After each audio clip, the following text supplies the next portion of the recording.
Bonsoir à tous. Ce soir, nous vous emmenons faire un long voyage du désert aride et mortel du Niger aux rivages et aux champs de la Sicile en passant par une des villes les plus dangereuses au monde, Tripoli, la capitale de la Libye, en pleine guerre civile, depuis la chute de son dictateur Mouammar Kadhafi. Cette route de l'enfer, c'est celle qu'empruntent tous les jours des dizaines de milliers de migrants africains venus chercher un avenir meilleur en Europe. Mais vous avez sans doute remarqué qu'on parle un peu moins d'eux depuis quelques mois. Le flux ininterrompu de migrants jetés en mer, puis sur les routes européennes, semble s'être un peu tari. La vérité, c'est que la tragédie s'est simplement déplacée plus au sud, conséquence d'une politique européenne qui repousse les frontières de la migration le plus loin possible. C'est aujourd'hui dans le désert que meurent les migrants, femmes et enfants. Ceux qui en sortent affrontent la torture, le viol et la prostitution en Libye, avant d'affronter le risque de noyade en Méditerranée. Le reportage que nous vous proposons ce soir est le récit d'une épopée contemporaine tragique et bouleversante. Il est le fruit du travail obstiné de Xavier Nicolle et Anne-Frédérique Wiedemann, qui ont approché au plus près cette misère humaine, parfois en prenant de grands risques, comme à Tripoli, où il est rare qu'une équipe de télévision s'aventure. Vous allez comprendre à quel point ces migrants qui meurent à nos portes, ces mères, ces jeunes gens, si loin de nous, sont en fait si proches. Regardez.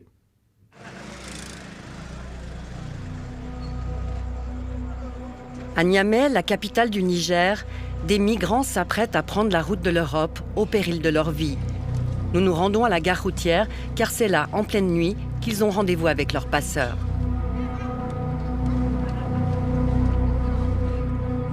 Ils arrivent ici en sachant qu'il y a des réseaux et donc il y a des gens à la gare qui les attendent et qui permettent les prochaines étapes du voyage. Il y a beaucoup de répression maintenant, donc l'accent est mis sur le refoulement. Ouais, donc les risques sont encore plus grands maintenant. Ils sont encore plus grands maintenant, et les prix sont plus chers. Impossible de filmer à découvert. Depuis que le Niger traque migrants et passeurs, la tension est montée d'un cran. Dans ce chaos, on repère une jeune Nigériane. Apeurée, elle est en route pour l'Europe. Vous avez des problèmes avec la police? Ils disent que si on les paye pas, on pourra pas passer. Combien vous devez leur donner pour passer? Ils veulent 20 000 et on n'a pas cette somme. Il faut que je retourne à l'intérieur. Il faut que je me dépêche. Ouais, elle avait l'air inquiète, hein, la jeune fille, elle avait l'air vraiment Ils ont inquiète. tous peur. Vous êtes fait voler votre argent? Tout, les polices qui sont volés. On disait rien. Il a volé le téléphone, tout, voilà. Au nord de Niamey, des dangers encore plus grands les attendent. Ce jeune a déjà tenté la route de l'Europe. Il a failli laisser sa vie. Parce qu'on te prend pour te tuer, tu perds ta vie comme ça, banalement. J'ai le vidéo là. Sur ce portable, les images qu'il a filmées il y a un mois, lorsqu'ils ont été abandonnés en plein désert. Dans le désert comme ça, on nous dit partez comme ça. On dit parti, voilà le chemin, on dit parti. On nous a donné, et puis 2 personnes, 1 litre d'eau, un bidon d'eau. 5000 kilomètres les séparent encore de leur rêve européen. Pour atteindre la Sicile, ils devront traverser le désert, l'enfer libyen et la Méditerranée.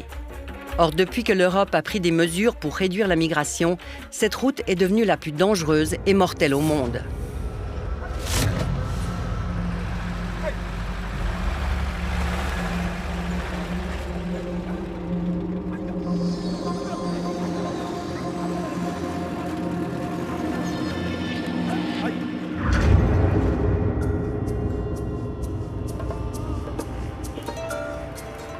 Le Niger est 6e au palmarès du sous-développement, un pays à la démographie galopante et à la pauvreté endémique, en dépit des richesses de son sous-sol.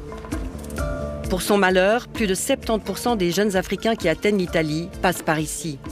Pour bloquer les migrants au sud de la Libye, en 2016, l'Union européenne a convaincu le Niger de contrôler ses frontières. L'Europe a dénoué sa bourse et déployé ses experts. L'Union européenne mise sur le Niger, un des pays les plus pauvres de la planète, pour contrôler les flux migratoires. On a rendez-vous avec l'ambassadeur de l'Union européenne à Niamey. Le principal souci de l'Union européenne, c'est d'éviter les morts. Donc les drames humains, les morts, et aussi le miroir aux alouettes, le mythe de l'Europe casser ces mythes. Il y a une réduction qui est manifeste donc des flux. Le Niger a mobilisé les forces de sécurité donc au nord. Il a arrêté des trafiquants, il a saisi des véhicules. Effectivement, donc ces contrôles aux frontières, près de la frontière avec la Libye, ont porté des fruits. 1000 kilomètres séparent Niamey d'Agadez, la deuxième étape des migrants au Niger. C'est surtout ici que se déploie le verrou actionné par l'Union européenne.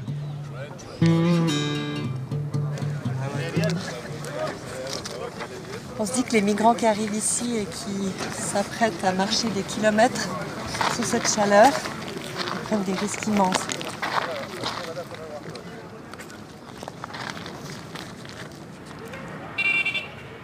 Au cœur du Sahel, Agadez est la porte du désert libyen, un lieu devenu stratégique pour les chancelleries occidentales. L'Union européenne y a pris ses quartiers. La mission civile EUCAP Sahel Niger forme, entraîne et équipe les forces de l'ordre chargées de la lutte contre la migration. Au programme, un cours sur la collecte de renseignements. On va écouter maintenant le formateur. Il faut travailler toujours ensemble. Il faut vraiment prendre des renseignements pour la criminalité qui est associée à ce phénomène de la migration irrégulière. Et éviter les pratiques de trouver le renseignement à travers la torture, qui est contraire à nos lois, et en même temps aussi d'utiliser l'argent pour facilement trouver le renseignement. Sous la pression européenne, le Niger a activé une loi, la loi 2015, qui désormais criminalise toutes les activités liées à la migration. Bachir Hama est le président de l'association des passeurs d'Agadez. On ne comprend pas aujourd'hui, il y a une loi qui va toucher la population d'Agadez seulement, elle nous touche seulement quoi. Salam alaikum, Suleiman. Tout autour de la gare, des agences de voyage désœuvrées et des hommes en colère. L'économie d'Agadez, c'est fini. Les gens d'Agadez mourir. Faim, il n'y a aucun travail, il n'y a rien. Les véhicules ont été saisis. Les autres passeurs, beaucoup ils sont en prison. Ouais. Aider et convoyer les migrants est devenu un crime passible de sanctions sévères. Mais à voir ce qui se vend sur le marché, le trafic continue. Vous voyez, les gens qui vendent des bidons pour mettre l'eau. Donc chaque migrant achète ça? Oui, chaque immigrant il paye 2. Vous voyez? Deux pour faire tout le voyage? Oui, tous les voyages, oui. C'est 3 jours de voyage. Ça, c'est des bâtons pour monter aux voitures. Oui. Donc quand tu dois tout le monde... C'est ça que les gens appuient pour faire équilibre, quoi. Ça suffit pour se tenir? Oui, ça suffit. Chacun a un pour lui. Ouais. Donc ça c'est pour vraiment se protéger de la poussière. Les poussières, voilà. Okay.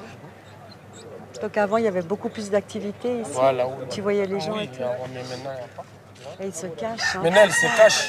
Voilà. Jusqu'en 2016, chaque semaine, l'ex-passeur convoyait également des centaines de migrants sur cette route, la route officielle qui mène en Libye. Ça, c'est le début du désert, là. Oui, ça, c'est le début du désert. Vous voyez, les taxis sont là, sont bloqués. Quand il n'y a pas de loi, si tu viens ici, c'est des mouvements, tu vas voir les gens qui vont venir vendre, les gens qui ont des restaurants, les gens qui ont beaucoup de choses, quoi. Vous voyez? Désormais, la principale sortie d'Agadez est étroitement surveillée par les forces de l'ordre.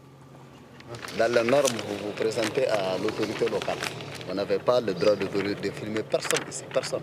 Vous prenez vos véhicules, vous retournez.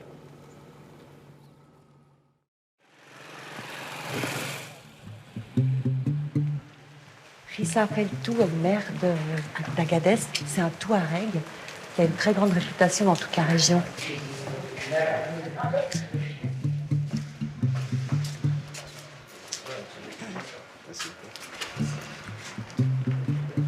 Bonjour. Nos populations, notre ville a toujours vécu du transport de cette activité liée à la traversée du désert. On a l'impression qu'on est devenu une sorte de frontière de l'Union européenne. Et malgré effectivement les millions d'euros qui sont annoncés pour atténuer ce qu'on appelle les conséquences, on a du mal à se relever. Les passeurs qui avaient pignon sur rue à Agadez ont été remplacés par de nouveaux acteurs, souvent étrangers et sans scrupules. Ils n'ont aucun mal à contourner les contrôles dans cette ville ouverte aux 4 vents. Pour faire sortir les gens d'Agadez, il y a combien de voies? On ne peut pas les calculer. À cause des risques, ce passeur a abandonné son activité, mais il connaît tout du trafic qui se poursuit. Non, dans les déserts, il y a des escrocs. Il y a des escrocs. Il y a beaucoup d'escrocs dont je connais même ici dans la ville d'Agadez. Donc vous savez ce qu'ils font? Ils vont dans les compagnies de transport. Dès qu'ils viennent, ils les attrapent. Venez, vous voulez partir à la Libye? Venez, venez, voilà un bon connection. Vous voyez? C'est là où les gens se font abandonner dans le désert. Parce qu'ils ont été pris par des connection men dont ils ne connaissent pas. Pour échapper aux forces de l'ordre, les passeurs encore en activité planquent leurs clients dans des taudis en bordure de la ville. Grâce à un contact, nous allons y avoir accès. Ici, c'est ce qu'on appelle un ghetto. Derrière ces portes, des migrants sont cachés en attente de pouvoir partir pour la Libye.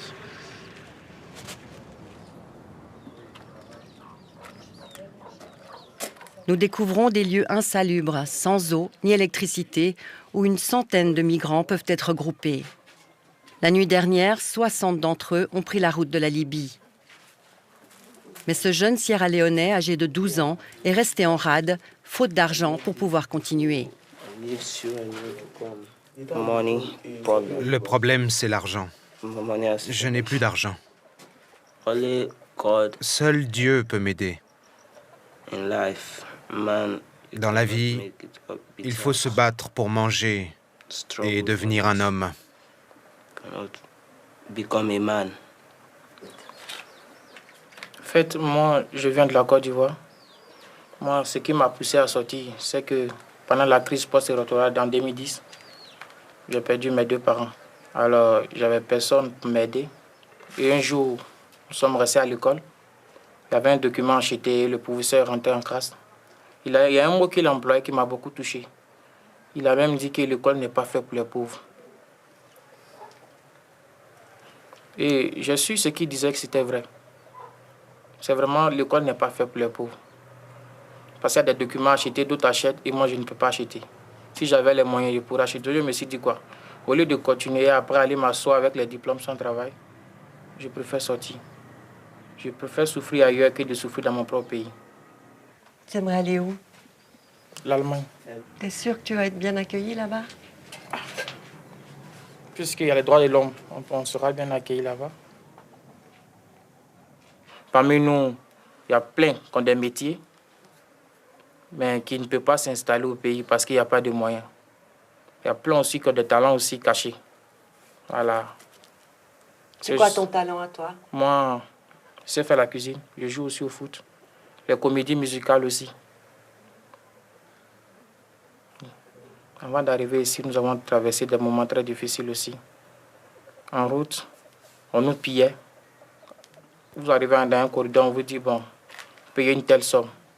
Si vous ne payez pas, on va vous fouiller. Et si on vous fouille, la somme qu'on va trouver plus là-dessus, on prend tout avec vous. Ça me fait maintenant 7 mois que je suis ici. 7 mois. Je vis comme ça. Personne ne m'envoie l'argent, je suis là comme ça.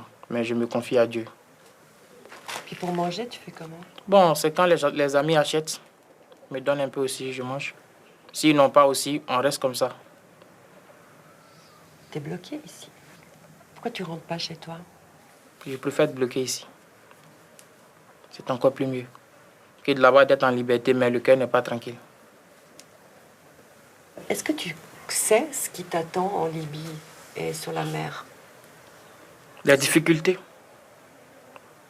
Je sais ça très bien. Mais qui risque rien n'a rien. Mais là, on parle d'emprisonnement, de torture, de noyade. Effectivement. C'est ça la vie. La vie met un risque. Il faut risquer pour avoir. Dans le cas contraire, si Dieu a voulu que c'est là mon destin aussi, je l'assume. En se criminalisant, la filière est devenue beaucoup plus dangereuse. Dissimulé à l'arrière du ghetto, un Guinéen de 20 ans a été abandonné en plein désert. On marche. Pas l'arbre, ni l'eau. On était tous 88 personnes. C'est 16 personnes qui sont survécues. Tout le reste est mort. Les enfants, bébé de 4 ans, bébé de 12 mois, 5 ans, des femmes qui ne peuvent pas tenir. Un homme peut tenir certaines choses, mais une femme ne peut pas tenir tout. C'est impossible. C'est qui vous a abandonné dans le désert? C'est les chauffeurs libyens. Parce que tant que tu es un nègre noir comme ça, ils vont te prendre comme un esclave. Malgré on dit droit de l'homme, droit de l'homme, droit de l'homme, mais que ça n'existe pas en Afrique. Et toi, maintenant, tu veux repartir? Oui, je veux repartir encore.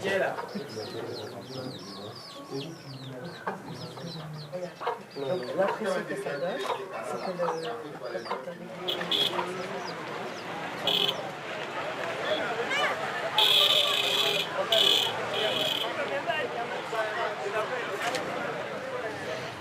derrière ces murs, c'est un passeur en activité qui nous attend. Donc c'est un passeur qui continue à faire traverser la frontière aux migrants malgré les interdictions. Nous, on a des réseaux. Comme moi, un grand passeur, j'ai des réseaux. Si la patrouille sort à l'ouest, nous, on sort à l'est. Ou bien au sud, ou bien au nord. Maintenant, on a les GPS, on a changé les routes. Maintenant, il y a 1000 routes. 1000 routes. 1000 routes. C'est la loi là, 2015 qui a amené ça. Les gens meurent dans le désert. Et il y a mes collègues qui ont laissé les migrants en route parce qu'ils ont vu l'autorité. Ils ont vu les véhicules des patrouilles militaires, ils ont abandonné les passagers, ils ont fui. Mais c'est terrible de faire ça. Attends, pourquoi? Parce que si on te prend, tu pars en prison. Et tous les gens là qui meurent là, c'est la loi 2015 qui les a tués. Vous arrivez à faire sortir combien de personnes, combien de migrants? 80 ou bien 75 personnes par semaine. Le prix a varié. Avant, on prend à 120 000. Maintenant, ça est revenu à 300 000. Donc, vous faites des bonnes affaires? Oh, on fait des bonnes affaires maintenant. Par semaine, maintenant, des fois, je gagne 2 et quelques, jusqu'à 3 même. 3 millions? 3 millions, c'est ça. C'est bien. C'est bien. Je suis à l'aise avec ma famille. À Agadez, le temps de l'immigration. Tout le monde est content. Tu manges. Tu achètes des cabris même chez toi, tu égorges, tu manges la viande, tu es à l'aise. Et maintenant, c'est la foutaise.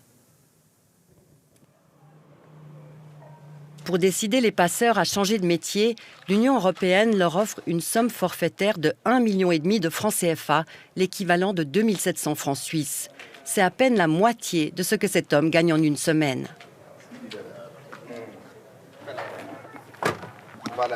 Acteur de la société civile, Rachid Kolo s'inquiète des conséquences de la politique européenne sur sa ville et de son impact sur la sécurité des migrants.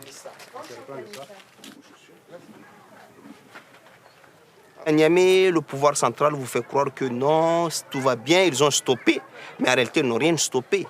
Parce qu'ils ont créé une nouvelle filière qui est beaucoup plus criminelle. Et quant aux aides qu'on nous chante tout le temps, quelle aide? Elle est où l'aide? On te dit qu'on va te proposer 1 500 000 pour que tu abandonnes définitivement. Mais 1 500 000 ne peut pas réinsérer.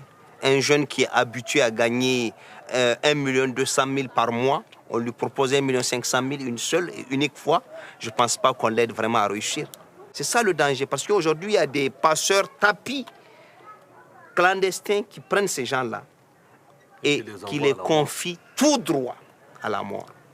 Parce que vous allez trouver presque chaque semaine, je dis bien presque chaque semaine, il y a des jeunes Africains noirs qui sont jetés, déversés dans le désert et laissés à leur triste sort. Parallèlement au risque, le prix du trajet a fortement augmenté. Faute d'argent, les candidats à l'exil restent souvent bloqués à Agadez et ils sont plus nombreux à se prostituer. Arrivées ici, elles n'ont rien. Donc elles se retrouvent dépouillées. Donc du coup, il faut reconstituer la cagnotte. C'est de la misère, quoi. Pour comprendre ce qui conduit ces femmes à se vendre, nous décidons d'équiper Rachid Kolo d'un micro.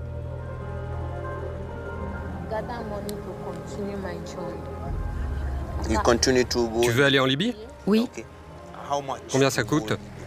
400 000 CFA pour aller en Libye. 400 000 pour aller en Libye? Oui. Pour aller en Libye, mais il n'y a pas de travail à Agadez. Hello. Hello, tu viens d'où? Du Ghana. Ghana. Okay. And you are here in Agadez. Tu es à Agadez depuis longtemps? How many time? Depuis 2 mois.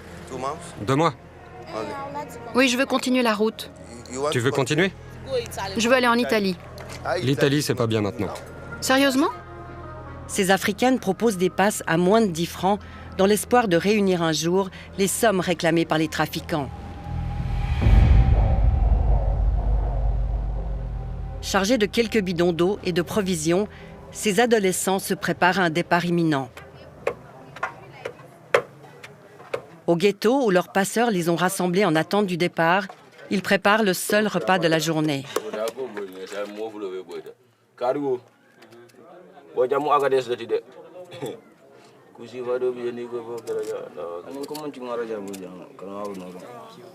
Dans la cour, on repère un groupe d'adolescentes regroupées autour d'une femme plus âgée, à droite de l'écran. C'est la configuration typique des filles promises à la prostitution par la mafia du Nigeria. Vous voyagez toutes ensemble? Oui, avec notre gentille sœur. Gentille sœur, c'est ainsi que les jeunes filles appellent naïvement celle qui est payée pour les convoyer. Gênée, cette dernière élude nos questions et explique que sa sœur les attend en Libye. On vous a dit que vous alliez faire quel genre de travail en Libye? Le même que ma sœur. Elle travaille dans un hôpital en Libye. Mais vous savez que la Libye, c'est dangereux? Que souvent les filles sont forcées de se prostituer? Oui, on sait. On sait. D'un geste, la mère Macrel interrompt la conversation.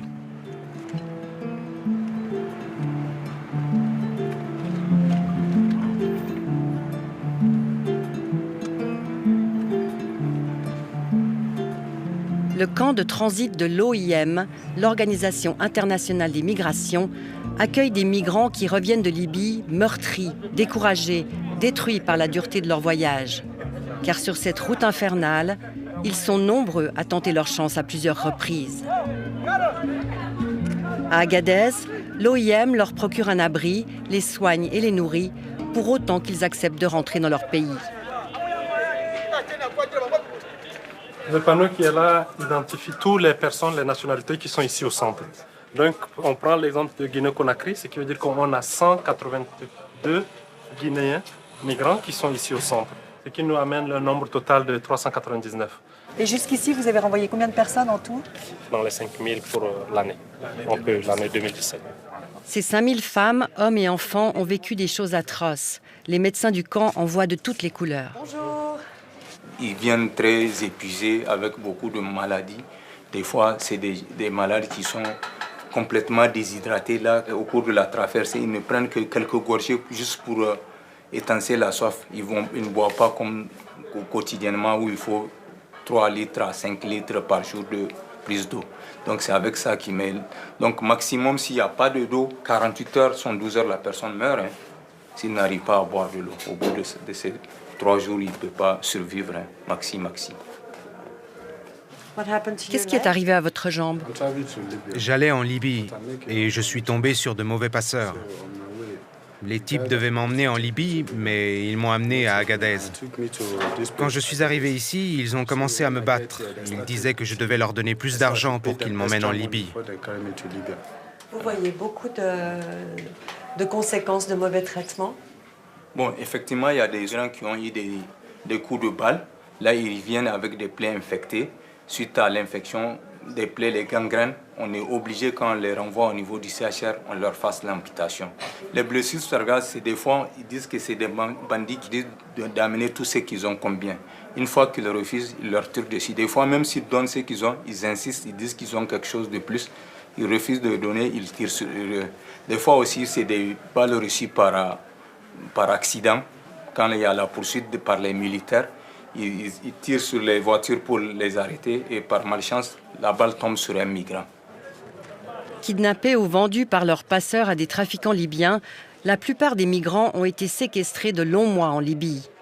Ces Camerounais ne doivent leur salut qu'à un affrontement entre milices. Ce qu'on a vu là, il faut qu'on rentre à la maison d'abord. Parce que c'est pas beau à voir. On les battait, d'autres on les viole, on les castre, ils sont nombreux. En Libye, ça? Oui, en Libye. Que là-bas, les gens meurent comme les mouches. Donc la mort, c'est rien. Là-bas, c'est la fin du monde. Quoi. Moi, j'ai vu une femme venir avec sa fille avait 15 ans. On a pris sa fille, on a vendu sa fille.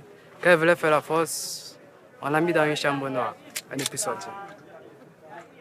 Il y a aussi une autre, il parlait anglais. Moi, je ne comprenais pas. Je lui donnais quand même l'eau.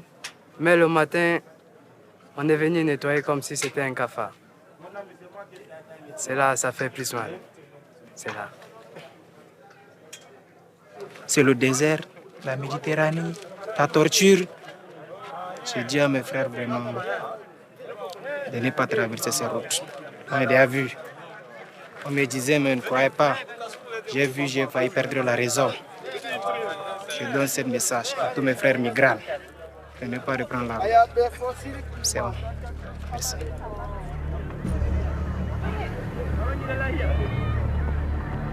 Qu'importe l'ampleur des risques, chaque semaine, des centaines de jeunes continuent à prendre le chemin de la Libye. Nous sommes informés qu'un convoi va quitter Agadez ce soir.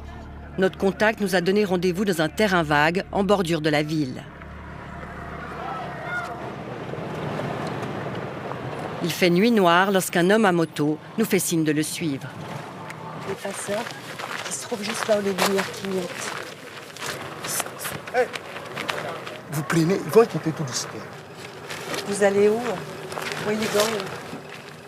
60 jeunes sont entassés sur 2 pick-up, avec pour seul bagage un peu d'eau et un bâton en guise de ceinture de sécurité.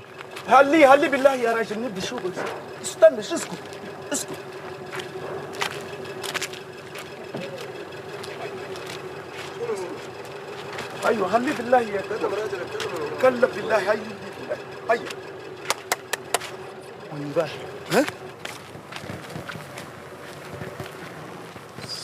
Aïe, aïe, aïe, aïe, aïe.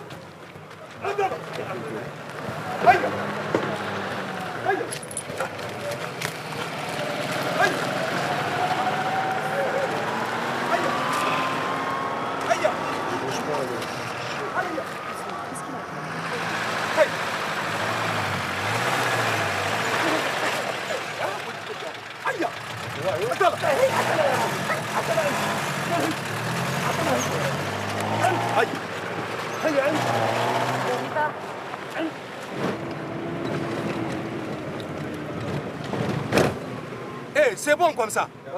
Vous suivez là, on voit votre phare là, ils vont nous attraper. Côté Abdelaziz d'Allah. Hey, d'Allah côté. Diba d'Allah, gawane moto ne pas. Bouni à côté d'Allah.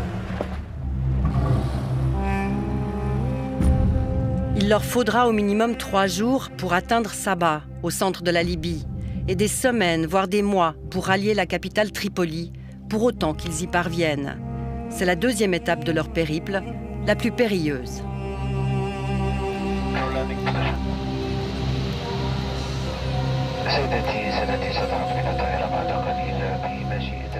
Tripoli est une des villes les plus dangereuses de la planète. Un semblant de gouvernement contrôle plus ou moins la capitale. Les milices sont légion, les armes omniprésentes. Des milliers de migrants sont détenus ici dans des conditions abominables.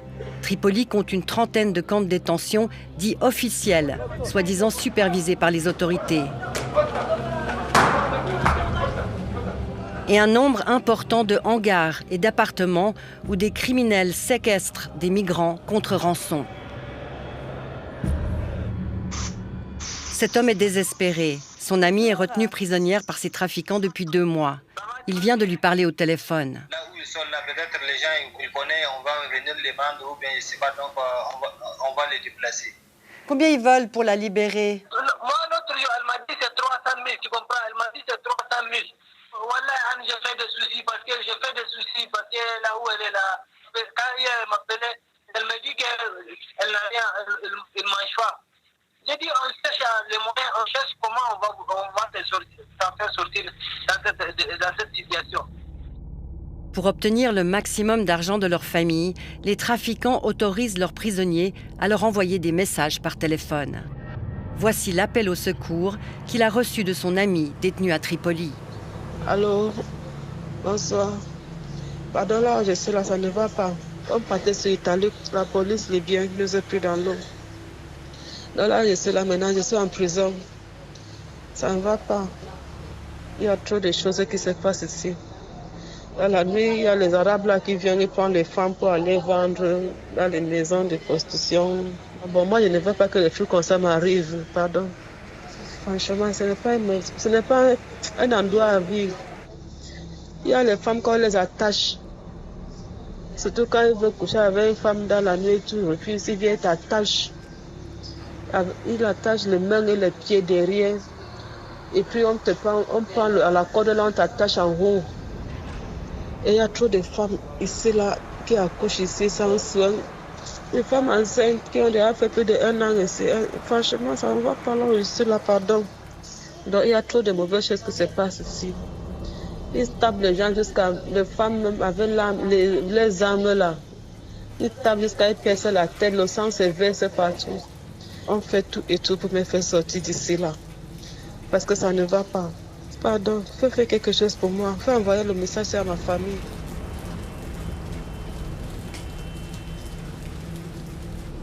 La jeune femme se trouve quelque part ici, à Tripoli. Nous aimerions avoir accès au centre de détention, mais les autorités nous ont imposé un chauffeur. Nous sommes serrés de près par les services de sécurité. Au département qui contrôle les médias, notre caméra se fait discrète. Salam alaikum. On vient prendre des nouvelles, des autorisations pour les centres de détention. C'est fini? Oui, ils n'aiment pas les journalistes. C'est ici que se trouve la nouvelle responsable de la presse étrangère. En gros, tout ce qu'elle fait, c'est nous empêcher de travailler. Employée au ministère des Affaires étrangères, cette ancienne présentatrice du journal télévisé sous Kadhafi répète en boucle le message officiel. L'esclavage n'existe pas en Libye. La Libye respecte le droit international et les décisions des Nations Unies. La Libye œuvre pour les droits humains, car elle en a elle-même été privée pendant longtemps. Seules quelques organisations internationales sont encore présentes à Tripoli, dont le Haut Commissariat aux réfugiés, qui tient conférence de presse pour les médias locaux. Le HCR visite les prisons pour en extraire un maximum de détenus. Mais ses pouvoirs sont strictement limités aux migrants qui peuvent prétendre au droit d'asile. Nous, on peut visiter les centres officiels. Donc, on a fait presque 1000 visites cette année. Et quand il y a des réfugiés là-bas, on arrive toujours à les faire sortir. On écrit lettre par lettre. Donc, cette année, on a fait libérer à peu près 1100 personnes. Je vais vous faire écouter quelque chose. Il y a les femmes quand on les attache. Surtout quand ils veulent coucher avec une femme dans la nuit, tu refuses, il vient t'attache. Il attache les mains et les pieds derrière. Et puis on prend à la corde là, on t'attache en haut. C'est horrible. C'est horrible, ça fait vraiment mal. Qu'est-ce qu'on peut faire pour elle? La situation qu'elle est en train de présenter, je pense que ça doit être dans un centre non officiel. Parce que dans les centres officiels, il y a quand même des situations graves, mais je ne crois pas à ce niveau-là. Si elle est dans la main des trafiquants, c'est impossible pour n'importe quelle organisation d'avoir accès. C'est un peu désespéré, c'est ça? Oui, c'est une situation terrible, oui. Il est totalement impossible de localiser cette femme dans Tripoli. Mais nous allons pouvoir la joindre par téléphone. On m'a donné le numéro de téléphone que les trafiquants ont remis à pour qu'elle puisse faire chanter sa famille, les appeler et leur dire « envoyez-moi de l'argent ». Donc je vais essayer d'appeler et de lui parler.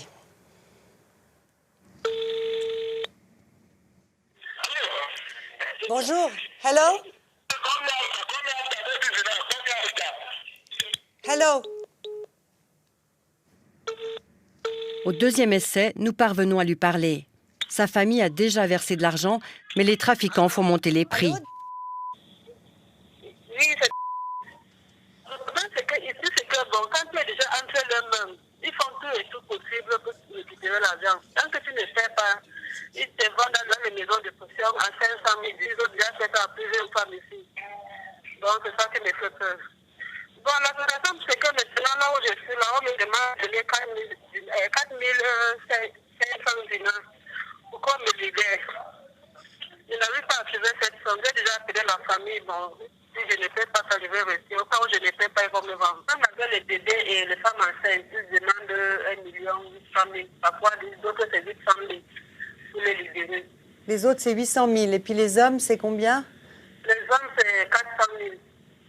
Dans ce fardeau, ça me rappelle. J'ai envie de sortir ici. Je ne vais pas là aussi. Pourquoi, madame, ici? 1400 francs pour une femme, 700 pour un homme. À Tripoli aujourd'hui, des êtres humains sont vendus comme du bétail.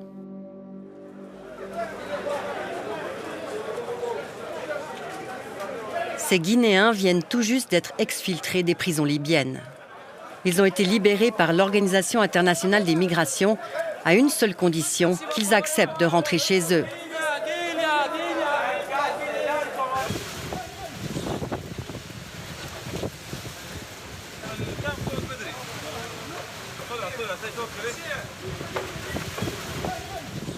C'est pas facile. On veut rentrer chez nous maintenant. On veut rentrer chez nous. Un charter affrété spécialement pour eux les attend dans ce hangar de l'aéroport. Tout ça là, on voulait aller en Europe, voir si ça peut aller. Donc tout ça là, ça n'a pas réussi. Donc on ne peut pas rester à Libye ici, ils vont nous piller tous. On préfère rentrer chez nous maintenant. J'ai perdu beaucoup de poids. Ça c'est vrai. Même mon corps est parti comme ça. Je suis tellement froid depuis hier nuit. T'es content de rentrer chez toi? Et tellement content. On dirait que je suis rentré en Europe. Tellement la souffrance que j'ai tenue sur la route. Ça m'a découragé complètement. Pourquoi j'ai sorti? J'ai été tiré une balle dans la tête. On t'a tiré une balle dans la tête? Oui. Qui ça? Ici, les Libyens, les militaires libyens. Où? Ici. J'étais avec un petit, lui on lui a tiré sur le pied. On nous a jetés dans le désert. La famille, ils ont mis les sacrifices. Et tous, ils pensent que je suis décédé. Après, je me suis couché à l'hôpital parce que j'ai eu ça le 7 du mois de carême. Je me suis réveillé le 24 du mois de carême. J'ai appelé ma maman directement. Je l'ai salué, j'ai dit que maman, c'est moi, Barry Mamadou Ali. Elle dit que non, que mon enfant Barry Mamadou Ali, il est décédé, ça fait presque 3 semaines comme ça. J'ai dit non, c'est moi. Je l'ai appelé sur Facebook. L'appel vidéo, elle m'a vu. Depuis en ce temps aussi, j'ai tenté pour se retourner parce que ma maman et ma famille et tout ça veulent me voir. J'ai tenté pour se retourner dans mon pays, on m'a pris encore, on m'a amené dans la prison. J'ai fait 3 mois de prison. Je suis sorti là-bas même pas une semaine encore, on m'a ramassé encore. Et malgré tous les malheurs là, c'est pour mon rêve pour aller en Europe parce que je rêve d'aller en Europe. Malgré tout ce que tu as vécu? Malgré toutes les difficultés que j'ai eues, si je gagne la possibilité d'aller en Europe, je vais aller parce que c'est le lieu que je rêve d'aller.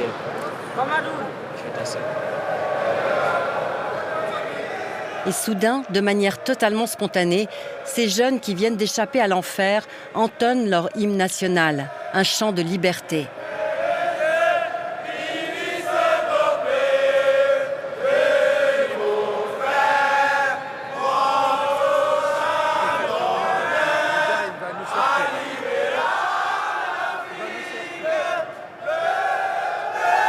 Non, maintenant ça suffit, ça suffit. Non, ça suffit. Ils vont bientôt monter dans l'avion pour la Guinée-Conakry, mais d'ici là, les Libyens souhaitent qu'ils parlent le moins possible, parce que bien sûr, ils ne veulent pas qu'on connaisse la réalité de leur détention. Ok, I'm sorry, they're nice, don't worry, they're nice. Ils sont juste heureux, c'est tout. They're just happy, they're nice. L'OIM et le HCR ne parviennent à exfiltrer qu'une minorité de migrants. Tous les autres croupissent en prison jusqu'au jour où les passeurs les jettent en mer sur une embarcation telle que celle-ci. 100 à 150 personnes sur un pneumatique de 3 mm d'épaisseur. La traversée de la Méditerranée est la 3e partie de leur voyage, Un périple mortel. Plus de 3000 migrants se sont noyés l'an dernier. Depuis un an, les gardes-côtes libyens constituent une menace. Ces images ont été filmées par des secouristes allemands lors d'un sauvetage. Les gardes-côtes s'approchent et réclament avec véhémence les migrants qui viennent d'être sauvés. Les Libyens n'hésitent pas à tirer en l'air pour intimider les secouristes.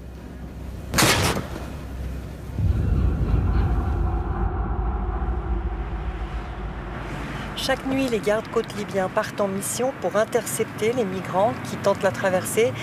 Les gardes-côtes libyens, c'est une nébuleuse qui est accusée de lien avec les milices et avec les trafiquants d'êtres humains, mais c'est pourtant sur eux que l'Europe compte.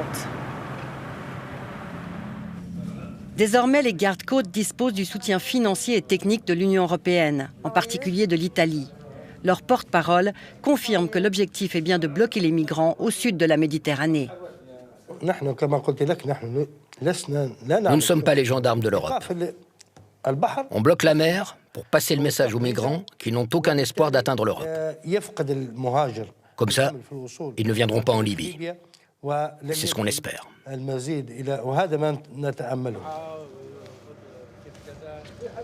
À Tripoli, les gardes-côtes disposent de 2 bateaux, dont celui-ci.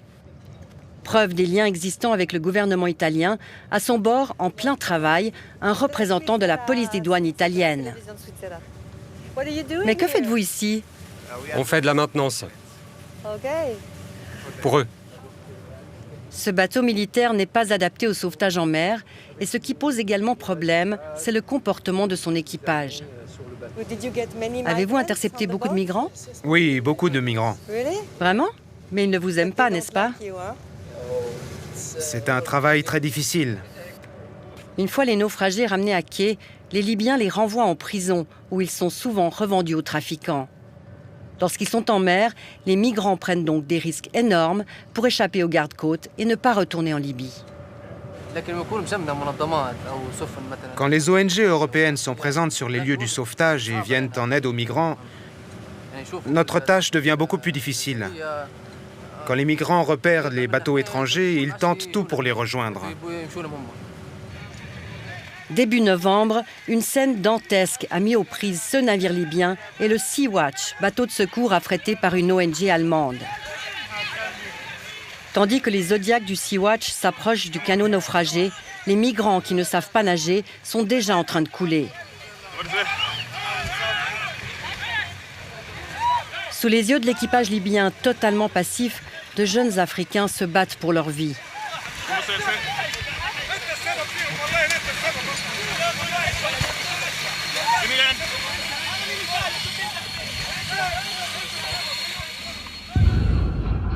Les Libyens font signe au Sea-Watch de dégager. Ils frappent des migrants pour les empêcher de sauter à l'eau, tandis que certains d'entre eux passent à l'acte, au péril de leur vie, pour rejoindre les sauveteurs allemands.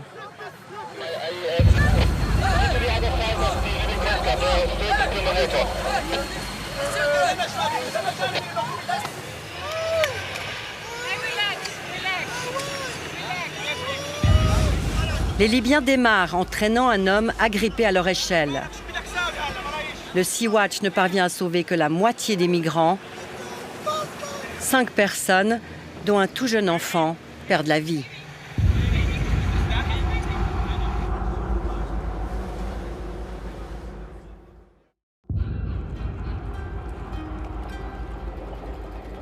La Sicile reste la principale porte d'entrée en Europe. 120 000 migrants sont arrivés ici en 2017. Le lendemain du naufrage, l'Aquarius, un bateau affrété par SOS Méditerranée, accoste au port de Catagne. Équipé d'une chambre froide, c'est l'Aquarius qui a pris en charge les corps du drame de la veille. Le fait que leurs bateaux soient interceptés et que les migrants soient renvoyés en Libye, le fait que ces gens soient désespérés au point de se jeter à l'eau quand ils voient les gardes-côtes approcher est inacceptable. Le monde ne peut pas voir cela et rester passif. Nous devons faire quelque chose. Cette situation ne peut pas durer. D'autant plus inacceptable qu'il arrive désormais que le MRCC, le Centre de coordination des secours maritimes basé à Rome, donne la priorité aux Libyens. Alors que nous arrivions sur le lieu d'un sauvetage, le MRCC nous a demandé de ne pas intervenir et de laisser la responsabilité de l'opération aux gardes-côtes libyens. Nous avons dû les regarder intercepter 2 bateaux pneumatiques. Les migrants ont été hissés à bord puis ramenés en Libye. Ceci est contraire au droit international humanitaire. C'est une violation du principe de non-refoulement de renvoyer des personnes là où elles ne sont pas en sécurité. Ici, après, c'est un peu la première étape. Sur l'Aquarius, c'est un Genevois qui est aux commandes des sauvetages. Basile Fischer raconte sa dernière mission à la responsable de SOS Méditerranée suisse. Ils vont être en sécurité, quoi. Le premier réflexe qu'ils ont, c'est boire et puis manger ce qu'ils ont à manger, quoi. Et puis, t'en as même des, ils se font direct, quoi. Ils sont tellement crevés et tout qu'ils dorment tout de suite, quoi. Kit de survie. Et vous avez de la malnutrition ou pas? Ouais, ça vous avez vu Je pense que ça dépend surtout de combien de temps ils ont passé en Libye. Okay. Mais ouais, non, ça arrive.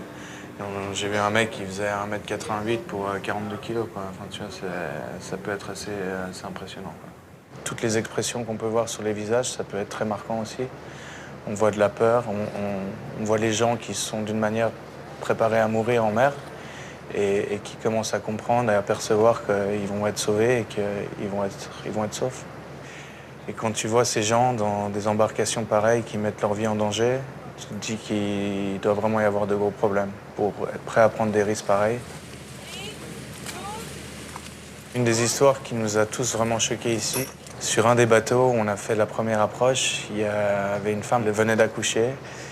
Elle était encore attachée à son bébé avec le cordon ombilical. Et la force de cette personne était incroyable. Ça nous a vraiment tous inspirés.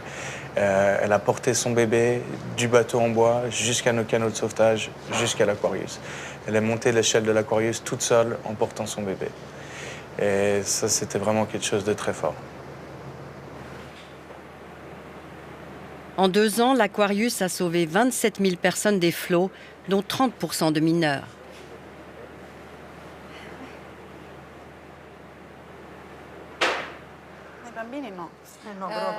À Catagne, Médecins sans frontières a ouvert ce centre qui accueille à leur descente de bateau les migrants les plus sévèrement atteints, tant sur le plan psychique que physique.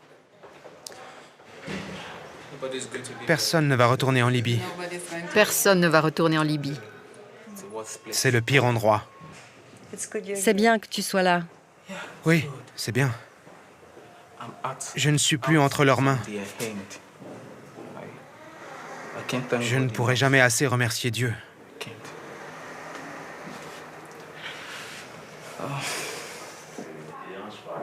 Cette femme a survécu à un naufrage. Elle se trouvait en mer avec ses 2 jeunes enfants. L'eau entrait dans le bateau. C'est comme ça, les garçons, ils essayaient d'enlever l'eau, ils essayaient d'enlever. On ne connaissait pas où on se trouvait, on n'avait pas de téléphone, on n'avait rien. Tout le monde priait. Notre bateau, un côté, est tombé dans l'eau. Nous, on s'est levés, on s'est accrochés tous sur un côté.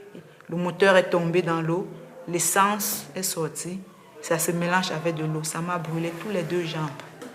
Ma fille pleurait, mon fils pleurait. Tout le monde criait, ça étouffait. Personne ne respirait bien.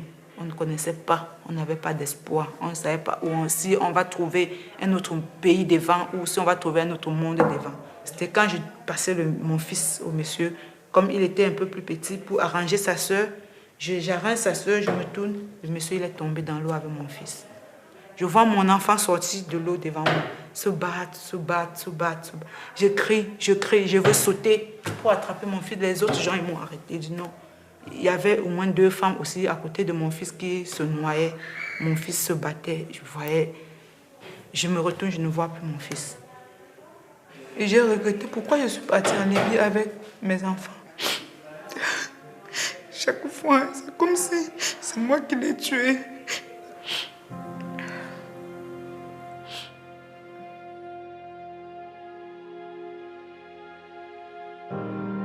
Son petit garçon a été enterré ici, au cimetière de Catagne, aux côtés de dizaines d'autres migrants anonymes dont les familles ne seront jamais informées de la disparition.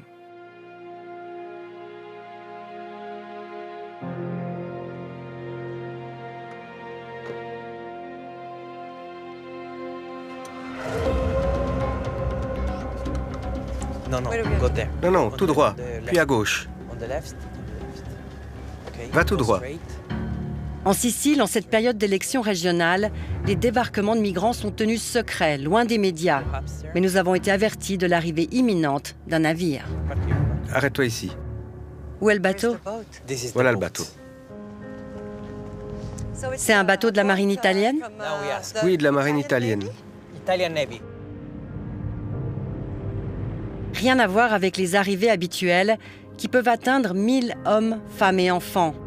Ce soir, 26 personnes, en majorité des familles libyennes, ont été sauvées des flots. Ils sont accueillis par la police, les douanes, la Croix-Rouge italienne et le HCR. Les migrants qui sont arrivés hier étaient en bonne santé, ce qui est exceptionnel. Ça nous a étonnés en bien, car ces derniers mois, nous avons vu des gens traumatisés et très affectés. De manière générale, le nombre d'arrivées a diminué depuis 3 mois, mais le flux ne s'est jamais arrêté. Dans la ville voisine de Syracuse, une brigade spéciale ouvre une enquête à chaque débarquement. Là, on a rendez-vous avec un policier dont le surnom est le chasseur de trafiquants.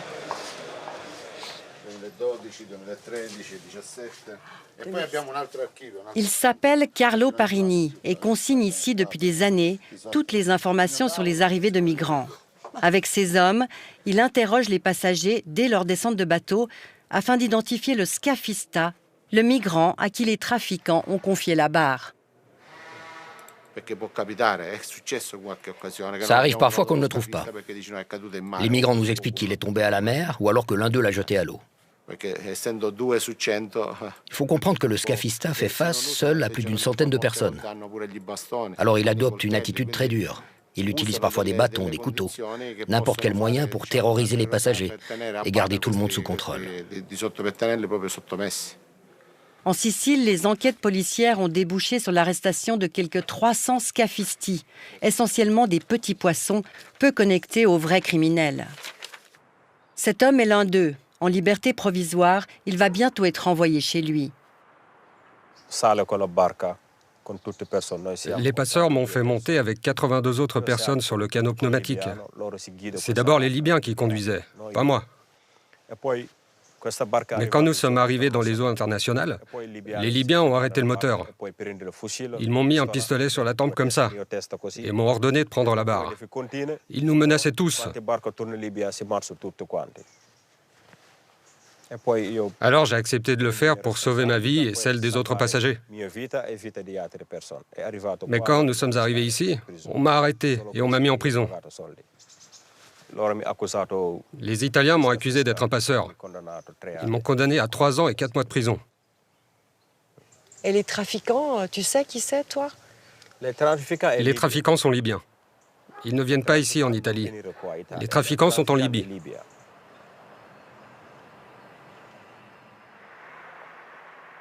Dans la ville de Ragusa, une brigade de la police judiciaire enquête sur les trafiquants de chair humaine. La spécialité du capitaine Ciavola est la lutte contre les réseaux de prostitution. L'opération s'appelle Juju. Ça, c'est la première étape, l'identification. Après, on interroge chaque fille dans mon bureau à Pozzallo. Les femmes nigérianes sont littéralement achetées littéralement dans leur pays, le Nigeria, par des personnes qui les font ensuite venir ici en utilisant la tromperie. Ils ne leur disent pas qu'elles vont devoir se prostituer, ils leur disent qu'elles vont faire du babysitting ou qu'elles seront femmes de ménage, et au lieu de ça, elles finissent dans la rue à se prostituer. Là, on essaye de les identifier, mais elles fuient quand on arrive. Ce sont des organisations criminelles qui recourent à la violence psychologique pour posséder l'esprit de ces femmes et les contraindre à se prostituer pendant des années. Il existe différents rites. Parfois, on leur coupe les poils pubiens, parfois on leur prend une mèche de cheveux ou alors on les photographie. On les menace d'utiliser ces choses pour faire de la magie noire. Elles sont terrorisées rien qu'en en parlant.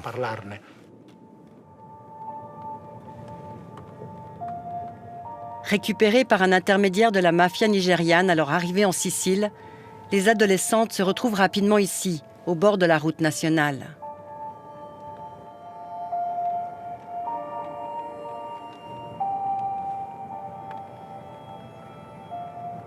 Les criminels les tiennent par la magie noire et par l'argent. Pour payer leur voyage, elles se sont endettées de plusieurs dizaines de milliers de francs. On ne savait pas qu'on venait ici pour faire ce type de travail. J'aurais mieux voulu le savoir. On sait que c'est pas bien, mais on n'a pas le choix. On fait ce travail pour survivre. La plupart des filles qui sont ici ont une formation et ont fait des études. Moi, j'ai étudié le dessin de mode et ma sœur, elle est coiffeuse. Combien ils vous paient? Parfois, ils payent 10 €. Certains hommes, quand ils sont gentils, nous donnent 15 €. Pensez-vous qu'un jour vous pourrez dire « ça suffit, j'arrête » ? Oui, un jour on dira qu'on ne veut plus faire ça, on arrêtera pour de bon. Parce que ce travail, c'est pas bien pour les jeunes. Nous, on aimerait se marier, avoir une vie normale, avoir des enfants. Maintenant, il faut qu'on planifie notre avenir pour qu'on ne soit pas obligé de rester ici et de faire ce travail pour toujours. Parce qu'on ne le veut pas. Et si on arrive à aller dans un autre pays? Oui, les États-Unis. Si on a la possibilité d'aller dans un autre pays, on ira. Si on a l'opportunité.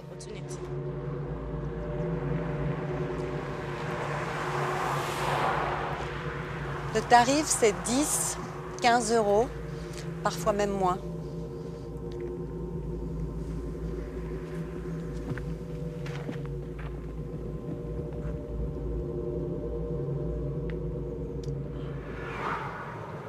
En Sicile, les hommes aussi cherchent désespérément du travail. Ces jeunes hommes font des kilomètres à vélo chaque jour pour essayer de gagner un peu d'argent. Après avoir survécu au désert, à la Méditerranée, ils se retrouvent exploités ici en Sicile. 20 €, c'est pas bon. C'est quoi comme travail? Souvent c'est oignon. Il n'y a pas seul travail ici. Tout ce que tu gagnes, tu fais. 20 € pour 8 heures de travail. Mais c'est mieux que rien, car au camp où ils ont été placés, les migrants reçoivent 2,50 € par jour, et pas en cash. 2,50 €. Et puis c'est pas un espèce, c'est cigarette. Basta. Tout le monde est venu fumer, même bébé on lui donne cigarette. Comme c'est Europe, non on ne peut pas se plaindre, non les Africains, non on ne peut pas se plaindre. L'Europe, c'est pas un Eldorado, hein? Ah bon, l'Europe c'est pas facile, hein. Il faut bosser, hein. Tout à fait normal, il faut bosser, mais il ne faut pas voler, il ne faut pas faire palabre, il faut bosser avec eux.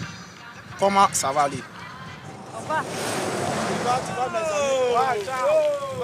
Et tous ils arrivent, et tous viennent les champs. Il y a 2 millions, on fait 5 ans ici. 2,50 €, c'est pas joli. Voilà, Sicilien, non bon. Voilà. Sicilien n'est pas bon. Voilà, Sicilien n'est pas bon. Les jeunes hommes se dirigent vers Mineo, une ancienne base américaine, devenue le plus grand camp de migrants d'Europe, avec 3 à 4 000 âmes. Dès l'entrée, l'armée et la police sont omniprésentes. Chaque jour, l'administration du camp touche 29 € par migrant pour les loger et les nourrir. Elle leur donne l'équivalent de 2,50 €. Nous allons interroger la sous-directrice de Mineo. J'ai entendu que les migrants recevaient leurs 2,50 € en cigarettes. La loi prévoit de donner 2,50 € en forme virtuelle. Les migrants reçoivent donc bien cette somme en nature dans un hangar baptisé le Bazar de Mineo. Ça c'est gratuit. Ça. Et ça c'est les cigarettes donc. Oui. Ça fait combien de cigarettes? C'est le prix du marché. Donc ça c'est... C'est la valeur de 5 €, comme la carte téléphonique. Donc ça veut dire qu'un paquet de cigarettes c'est 2 jours d'argent. Oui, s'ils veulent cigarettes. Et ils ont aussi d'autres biens. Qu'est-ce qu'ils ont d'autre encore? Donc ça, c'est les choses principales. Hein? Oui. Ça fait plus de 2 mois, ils n'avaient pas donné des cartes. Parce que normalement, il n'y a que des cigarettes. Mais bien sûr. On croyait qu'on allait avoir une vie meilleure ici. Parce qu'on ne croyait pas vivre tout ce désastre qu'on vit actuellement. Ça, c'est la déception, en fait. Totale. Une déception totale même. Tu referais le voyage si tu avais su tout ça?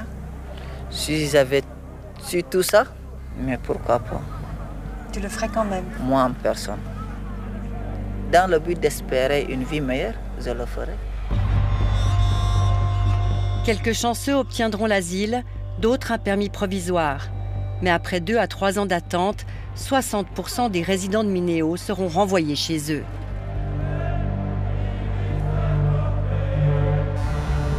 Il y a trop de choses qui se passent ici.